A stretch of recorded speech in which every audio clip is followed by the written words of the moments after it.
জামিল আহমেদ লিমনের পর এবার পাওয়া গেল যুক্তরাষ্ট্রে হত্যাকাণ্ডের শিকার পিএইচডি শিক্ষার্থী নাহিদা সুলতানা বৃষ্টির মরদেহ। জানিয়েছেন ওয়াশিংটন বাংলাদেশ দূতাবাসের প্রেস মিনিস্টার গোলাম মুর্তজা। তিনি জানান, বৃষ্টির মরদেহ দ্রুত দেশে পাঠানোর প্রক্রিয়া শুরু হয়েছে, আর লিমনের মরদেহ আসবে সোমবার। উচ্চশিক্ষার স্বপ্ন নিয়ে আরো অনেকের মতো যুক্তরাষ্ট্রে পাড়ি জমিয়েছিলেন জামিল আহমেদ লিমন ও নাহিদা সুলতানা বৃষ্টি, কিন্তু তাদের স্বপ্ন থেমে গেছে নির্মম হত্যাকাণ্ডে। লিমনের মরদেহ পাওয়া গেছে আগেই, আর বৃষ্টির মরদেহের খণ্ডাংশ পাওয়া গেলেও এতদিন আনুষ্ঠানিকভাবে নিখোঁজ ছিলেন তিনি। এবার পুলিশ নিশ্চিত করেছে খুন হয়েছিলেন বৃষ্টিও। গত ২৬ এপ্রিল ফ্লোরিডার ফ্র্যাঙ্কল্যান্ড ব্রিজের দক্ষিণে একটি খণ্ডিত মরদেহ পায় পুলিশ। সেটি বৃষ্টির মরদেহ বলছে ফ্লোরিডা পুলিশ।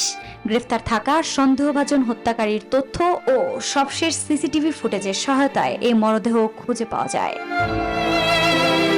বৃষ্টির ভাইয়ের সঙ্গে যোগাযোগ করে বিষয়টি জানানো হয়েছে। বৃষ্টির মরদেহ দ্রুত দেশে পাঠাতে বাংলাদেশ দূতাবাস ও মিয়ামির বাংলাদেশ কনসুলেট যৌথভাবে প্রয়োজনীয় প্রক্রিয়া শুরু করেছে। বৃহস্পতিবার ফ্লোরিডার ইসলামিক সোসাইটি অব টম্পা বেতে লিমনের জানাজা সম্পন্ন হয়।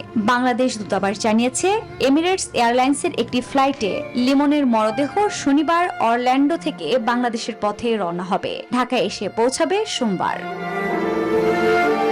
যুক্তরাষ্ট্রের ইউনিভার্সিটি অব সাউথ ফ্লোরিডার দুই বাংলাদেশি পিএইচডি শিক্ষার্থী ছিলেন লিমন ও বৃষ্টি। তাদের হত্যাকারীর সন্দেহে ফিলিস্তিনি বংশোদ্ভূত একজনকে গ্রেফতার করেছে পুলিশ। তাকে আটক রাখার নির্দেশ দিয়েছে আদালত, যা জামিনের অযোগ্য। আফরিন মৌ, নিউজ 24।